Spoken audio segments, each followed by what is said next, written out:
Magal Touba 2020 li ko dalee 1er safar ba 18 safar Sunugal 24 ubbil na leen ay buntam ànd ak ay ndaw yu xarañ te mën seen liggéey moo xam nga bëgg publicité bëgg fësal li ngay jaay pub de reportage bannière ba ci élément yi nga yor te bëgguñu jàllale ko mën ngeen ñu woo ci 78 140 56 56 wala ngeen envoyé ko ci mail sur info-sunugal@gmail.com bu ko defee adduna bi yépp dinañ ci jot ndax Sunugal 24 yéen la fi nekkal kon boog dañ leen di ñaanal màggalu jàmm.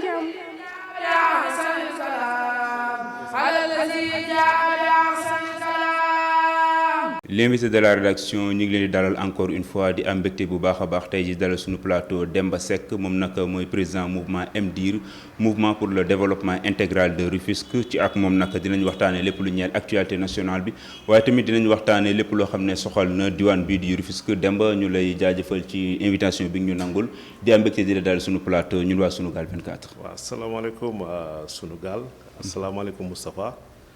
donc ñu ngi nuyu téléspectateurs yi nga xamante ne ak téléspectatrices yi di seetaan télé bi di Sunugal donc di leen wax jërëjëf ci invitation bi nga xamante ne defal ngeen ñu ko. ok débat bi dañ koy doore ak li nga xam ne mooy actualité nationale bi nga xam ne li ko ubale mooy li am ci diggante Ousmane Sonko ak Mansour Faye invité naa ko audience bi am na audience bi amul d'abord en tant que acteur politique ma fàttali ni tamit coordonnateur non lank nga fële ca Rufisque naka nga gisee boobu les débats actuellement.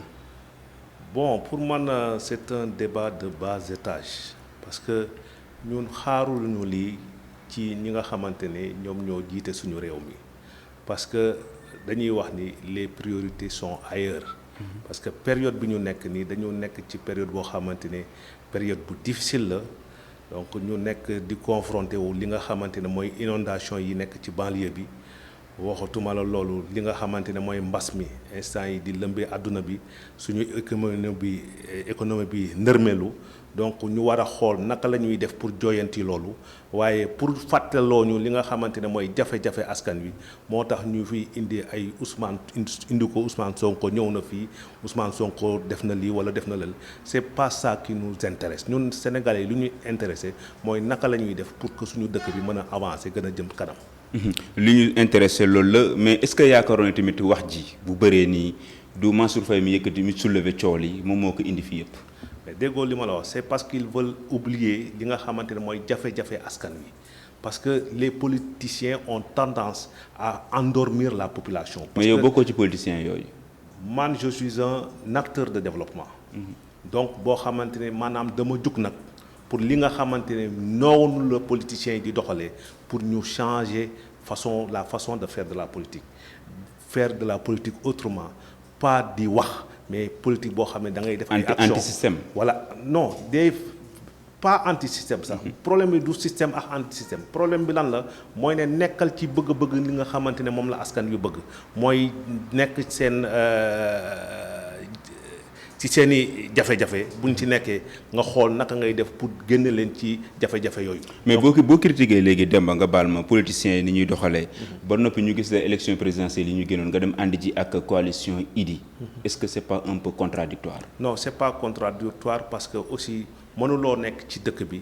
ñuy décider lu mel ni élection présidentielle nga toog ni croiser les bras. Parce que nous avions senti que Idy avait le meilleur profil. Et pourquoi le meilleur profil? Parce que aussi, au départ, nous avions un candidat en la personne du président Hadjibou Soumaré. Mais malheureusement, ak ni nga xamantene non le parrainage bi démé, donc il a été recalé. Bi ñu ko recalé, il a eu à discuter avec le président Idrissa Seck. Ils se sont tombés d'accord et ñun aussi mu laaj ñu suñu xalaat. Donc raison pour laquelle nous avons soutenu la candidature de Idrissa Seck parce que nous pensions qu'il était le meilleur profil donc pour gagner le candidat de l'APR. ñu génn ci élection présidentielle yooyu mu mel nii sa diggante ak grande coalition boobu après da nga ko fa jaar yemale parce que dañ lay gën a gis souvent ngay réclamer au coordonnateur ou bien bon koo xam ne représentant non lank nga fa la ci Rufisque. bon pour dire vrai avec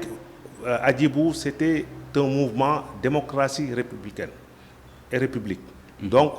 tey ñun ñoo nga xamante ne ñun ñooy MDIR nous sommes un mouvement donc ànduñu ak benn parti politique. donc ce que nous faisons c'est que ñun li ñu amal solo mooy naka la ñuy def pour que askan wa jafe-jafe yi nga xam ne ñoom la ñuy nekkee donc naka la ñuy def pour génne leen ci pour que dëkk bi mën a tegu ci ay raay yoo xamante ne maanaam ci développement rek la ñuy discours boobu Demba yàgg nañ koo dégg mais concrètement lan ngay proposer askan wi loo xam ne leen génn ci jafe-jafe yi nekk particulièrement askanu Rufisque. non askanu Rufisque seen problème daanaka dafa c'est de manière globale dafa métti te que Tëngéej mooy ville boo xamante ne maanaam régime yi fa mës a jaar yépp dañ ko mettre en rade donc jàppale wuñ leen du point de vue développement tey bi nga xamante ne moo ci gën a yées mooy bu nga xamante ne mooy bu président Macky Sall. Macky Sall bu mu ñëwee ba léegi Tëngéej amul dara loo xamante ne waa Tëngéej mën nañu wax ni lii kat ji nga xamante ne ñoo jiite nguur gi ñoo ko fi def donc muy ay mbir yoo xamante ne maanaam tey fi mu nekk ni Tëngéej soo xoolee c'est une ville dortoir te ñun ñi nga xamante ni ñoo dëkk Tëngéej ñun loolu naxarlu nañ ko loolu neexuñu parce que bu ñu fàtte ni que Rufisque faisait partie des 4 communes mais tey Rufisque soo fa demee état de délabrement bi mu nekk te dara waralu ko lu dul des querelles politico-politiciennes parce que bu ñu fàtte ni Tëngéej ville la boo xamante ne c'est l'opposition moo koy diriger en la personne du maire monsieur Daouda Niang donc raison pour laquelle ñi nga xamante ne ñoo nekk au pouvoir donc lu ñu mën a def pour que ñu mën a échouer alors que ñoom xooluñu population bi nga xamante ne élection présidentielle yi passé mais le président a été plébiscité waa Tëngéej dañ ko woteel donc mu gagné haut la main donc avec un pourcentage boo xamante ne maanaam ñun xalaatuñ ko woon sax donc loolu rek waroon na mën a tax ñoom tey ñu am priorité pour defar Tëngéej te bu ñu fàtte ni le président de la République lors des tournées qu'il effectuait mooy conseil des ministres décentralisé Tëngéej rek la fanaan 4 jours il nous avait promis des milliards yoo xamante ne gisuñu ci dara donc problème bi nga xamante ne moom la Tëngéej am mooy problème mu état central bi nga xamante ne moo war a accompagner Tëngéej accompagner ko donc moo tax jafe-jafe yi Tëngéej yi gën a. mais wax nga ko léegi problème état central Tëngéej am mais yéen yow nga teg benn mouvement. mouvement ku ko gis da ngay jàpp ne loo xamante ne dafay jëmale kanam dëkk bi nga dëkk la. mais ñu gis ne yow tamit mouvement boobu lan nga naral Tëngéej ba nga xamante ne war nañ la mën a wóolu pour dénk la mairie bi nga xamante ne mooy Rufisque Ouest wala sax mairie bu mag bi mais lan loo xamante ne moom nga war a teg ci loxo waa Tëngéej ci. li ñu war a njëkk a teg ci waa loxo Tëngéej muy premièrement li nga xamante ni ñun gëm nañ ni war na mën a nekk Rufisque sans sable avec des pavages dans les rues tey priorité la boo xamante ne na mouvement bi nga xamante ne moom laa. mais est-ce que mouvement bi balaa dogguma la balaa ñoo yegg foofu noonu est-ce que am ngeen doole boobu yéen pour bu ngeen jëlee sax maire wu Tëngéej bi yéen. vous m'avez dit que ne mais xam nga dëkk comme li ñuy wax il faut nouer des partenariats. Nous avons des partenaires qui sont prêts à nous accompagner pour que liggéey boobu nga xamante ne am nañ ambition pour def ko ñu def ko Tëngéej parce que comme li ñuy wax lépp mënul génn ci poosu doomu aadama yi mais parfois il faut avoir une vision lointaine c'est-à-dire am ay partenaires financiers yoo xamante ni dañuy ñëw accompagner la pour le développement de la cité parce que bu ñu fàtte ni Rufisque est une ville historique. Du point de vue du tourisme, Rufisque peut apporter beaucoup d'argent donc ci li nga xamante ne mooy suñu commune boobu. mais parce que tey li nga xamante ne moom la ñu war a mën a def mooy naka la ñuy def pour que dëkk bi ñu gën ko ñoŋal. donc ba nga xamante ne képp ku nekk bitim réew dina bëgg a ñëw visiter Tëngéej parce que Tëngéej fait partie des villes historiques. ma bàyyi la nga reprendre fi nga nekkoon ci Tëngéej ville sans sable. voilà ci li ngeen bëgg a teg ci loxo askan wi. ci loolu mooy comme li nga xamante ne suñu priorité la woon. te beneen priorité bi nga xamante ne amoon nañ ko en 2014 c'était les lampadaires solaires tey fi mu nekk ni pratiquement l'État donc projet boobu la jël fi mu nekk ni booy xool toutes les grandes villes du Sénégal fi mu nekk ni ñu ngi commencé di leen installer ay lampadaires solaires donc c'était quelque chose boo xamante ni ñun en 2014 tey boo xoolee ñun on avait ficelé un programme écrit noir sur blanc que tey suñu priorité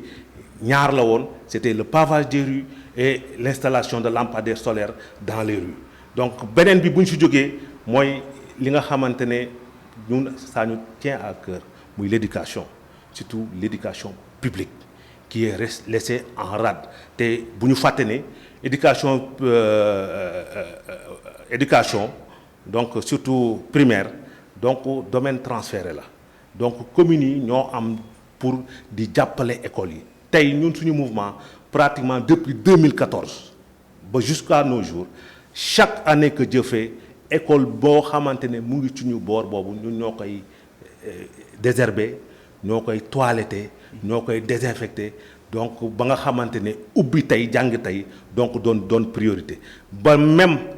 tout récemment ci biir Covid bi am na ay classes yoo xamante ne maanaam seen tableau yi dafa yàqu woon ñun ñoo ko rénover peinturaat ko defaraat ko donc ba d'ailleurs pas plus tard qu'avant-hier un directeur d'école nous a interpellés pour nous demander de faire la même chose ci école am donc si du point de vue donc éducation donc loolu moom loo xamante ne suñu priorité lay doon parce que surtout école publique bi parce que dañu gis ni ñi nga xamante ne ñoo fay jàngee ñaare seen loxo jotul seen ginnaaw donc il va falloir que ñu accompagne leen te bu ñu bëggee suñu dëkk bi dox éducation bi dox xale yi am foo xamante ne ëllëg dinañ fi mën a suturloo il faut que ñu jàngal leen ñu am éducation am formation pour que ëllëg ñu mën a prétendre à autre chose. waaw loolu nga teg ci roxo waa Tëngéej ci mais dafa am ñaari points yoo xam ne man daf may xaw a jaaxal tuuti su ma la déggul nga wax ci lu jëm ci assainissement. ak lu jëm ci avancée de la mer bi nga xamante ne bëri na ñu koy joo ci waa Tëngéej. amoo leen ci xalaat wala amoo leen ci pexe. ben si parce que avancée de la mer. parce que lu Tëngéej boo waxee ñoo dëkk bu saltel. comme li ma la wax avancée de la mer donc c'est un combat boo xam ne surtout assainissement bi. un combat boo xam ne ñu ngi fi d'ailleurs je profite l'occasion pour dire que nous sommes dans un groupe qui s'appelle J'aime Diokoul boo xamante ne avant Covid bi donc nous avons eu à mener une marche pacifique pour demander ñi nga xamante ne mooy quartier environnant et Diokoul yi nga xamante ne ONAS bi dafay jaar mu am fa station de pompage te pratiquement maison yi nga xamante ne ñoo nekk ci côté boobu yëpp kenn branché wu leen à l'égout muy injustice boo nga xamante ne ñun tey nous sommes au cœur de ce combat pour que ñu mën leen a branché ci réseau bi et tout récemment donc d'après les informations que nous avons reçues que le directeur de l'ONAS a dit que ces maisons-là seront branchées. wàllu mbalit mi bon comme li ñuy wax c'est que wàllu mbalit mi politique bi daf ci ba ëpp parce que soo xoolee mbalit mi dafa am ñu ko dénkoon et c'est pas une compétence transférée malheureusement parce que ordure dañ naan or dur c'est de l'or dur donc bi nga xamante ne président Macky Sall ñëw na ci nguur gi ñu fàttali ni ordure yi muy mbalit mi dafa am benn kii bu ko yore woon mooy entente Dakar donc mairie yi nga xamante ne ñoo polarisé commune région de Dakar bi ñoom ñoo ko géré woon mais pour des querelles politico-politiciennes te comme que dafa am xaalis donc l'État daf ko génne ci li nga xamante ne mooy loxo mairie yi léegi dénk ko ki nga xamante ne mooy UCG donc tey mbalit mi bu ñuy wax mbalit mi du ñu wax ak kenn lu dul UCG te UCG kenn tegu ko fi te rendrewul kenn compte ku dul état central. léegi dañuy ñëw ci côté politique concernant seen mouvement bi MDIR est-ce que yaakaar nga ne actuellement d'abord ñaata membre ngeen am comme mouvement la fan ñaata ngeen toll. Comme on dit chaque jour que Dieu fait nous massifions notre mouvement. donc ba bi may mujjee am xayma ci li nga xamante ne ay carte de membre la yu ñu jaay yoo xamante ne dañ ko jaay nous étions à 850 membres yoo xamante ne ce sont des cartes que nous avons vendues néanmoins nag comme li ñuy wax nous avons des sympathisants yoo xamante ne maanaam dañu ñëw jàpp ci mouvement bi bëgg mouvement bi parce que xam nañ ni ñun li ñu yitteel mooy le développement de la cité. 850 membres. Ouais. Est-ce que loolu yaakaar nga ni doy na. non pour def ay résultats xam nga moom laa lay wax xam Tëngéej ni mu doy. non xam nga bëgguma wax loo xamante ne maanaam dañ may naan man cam bëgguma parce que comme li ñuy wax nekkuma ci politique gu populisme c'est-à-dire mënoon naa la wax j'ai 10 000 membres donc boobaa naxuma kenn sama bopp laay nax te bëgg naa lépp lu nga xamante ni ñun dañ koy def mu doon loo xamante sont des faits réels des faits avérés boo ma laajee ma ne la lii kat ñoo ko ci teg malheureusement c'est ce que nous ont habitués les soi-disant politiciens parce que liñ lay wax ak li ngay fekk ci réalité ba c'est diamétralement opposé donc raison pour laquelle comme je te l'ai dit je ne suis pas un politicien je suis un acteur de développement 850 personnes man ñun xeebuñu ko bu ñu amoon 10 personnes sax c'est bon mais l'essentiel mooy li nga xamante ne moom la ñuy def ci population bi nous attendons pas que ñuy am ay ay problème du problème mu membre mais problème mu lan la te waa Tëngéej ban perception la ñu am ci mouvement bi nga xamante ne moom la ñu jiite. est-ce que yaakaar nga ne waa Tëngéej nañ la jox loxo parce que boo ma nee 850 membres man sama yaram day xaw a summeeku parce que dama doon yaakaar tey ji nga wax ma des milliers de membres yoo xamante ne am nga ko pour ñu yaakaar ne kat Demba Seck mi am na doole fi mu nekk mais par rapport ak ñi nga war a jàkkaar lool ñi nga xam ne ñoo fa nekk ñoom Alioune Mar est-ce que yaakaar nga ne dina yomb. xam nga dama lay wax parce que man bu may peser sama bopp mooy ne en 2014 à la veille des élections à 3 mois des élections si lañ dem élection bokk ci élection yi yàlla def ñu am conseiller municipal et pourtant am na des partis politiques yoo xamante dañu nekkoon ci ay coalition amuñu sax benn conseil municipal donc loolu baromètre la bu wane ni donc 2014 koo xam ne 3 mois la def donc de 2014 à 2020 nous avons travaillé de façon ba nga xamante ne ñun gëm naa mais am na beneen échéance bu dox suñu diggante tamit non nga may ma am na benn échéance bu dox suñu diggante tamit mooy élection présidentielle ngeen dem ànd ak coalition Idrissa Seck Macky Sall làpp leen Tëngéej mais déggoo li ma la wax les raisons bi nga xamante ne moom la ñu doolee kooku peut-être mën nañ est-ce que tamit bu ngeen amoon doole est-ce que bu ngeen amoon doole tamit coalition non mën nañ si bañ a revenir parce que élection yi passé gis nañ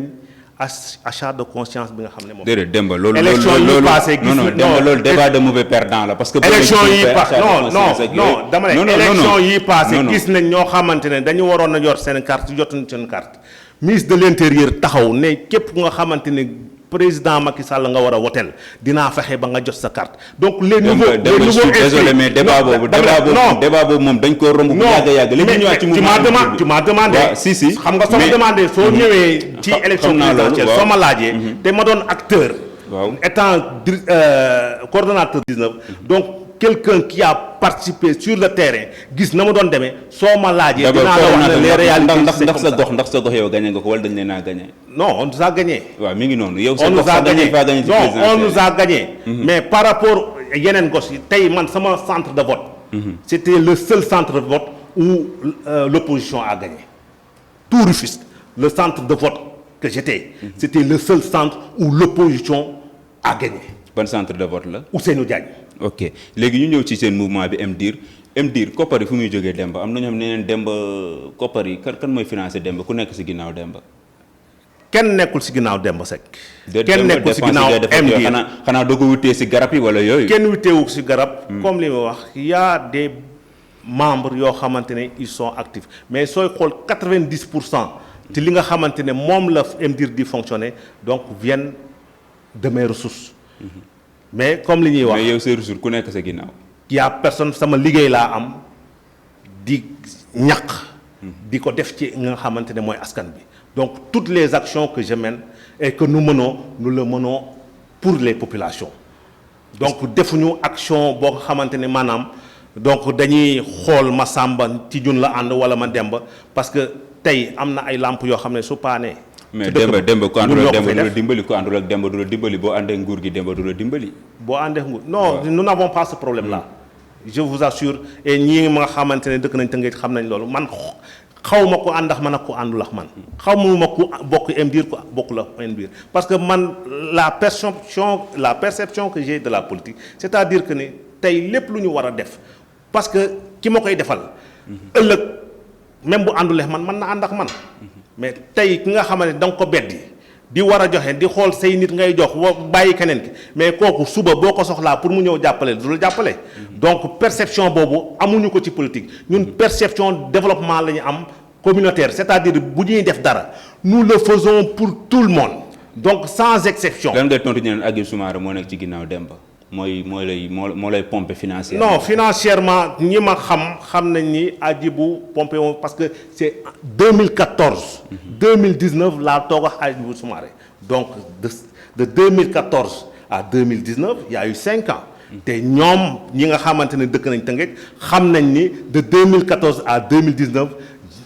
il y a eu beaucoup d'investissements yoo xamante ni MDIR moo ko def te boobu xawma Hadjibou Soumaré. ok Demba lan mooy doon ce mot de la fin. Bon, le dernier mot de la fin xanaa remercier leen. mais aussi di wax rek ni ñu ngi leen di sant di leen gërëm.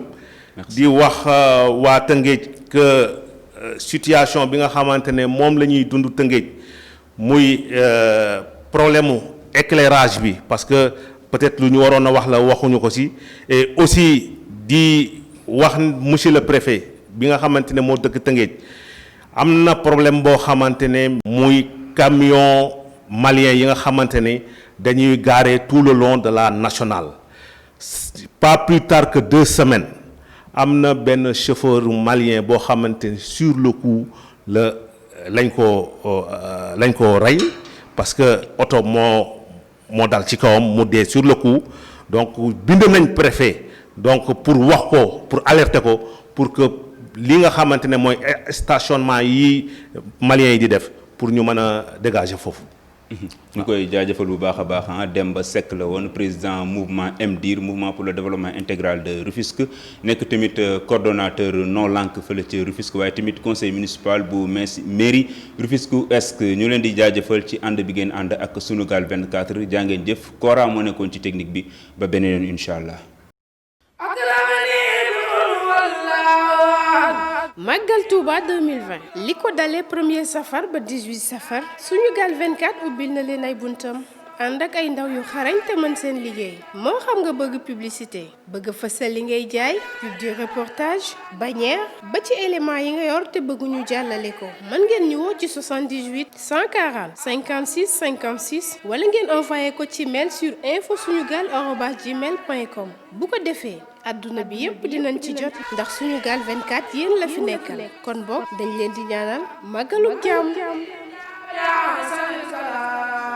على الذي جاء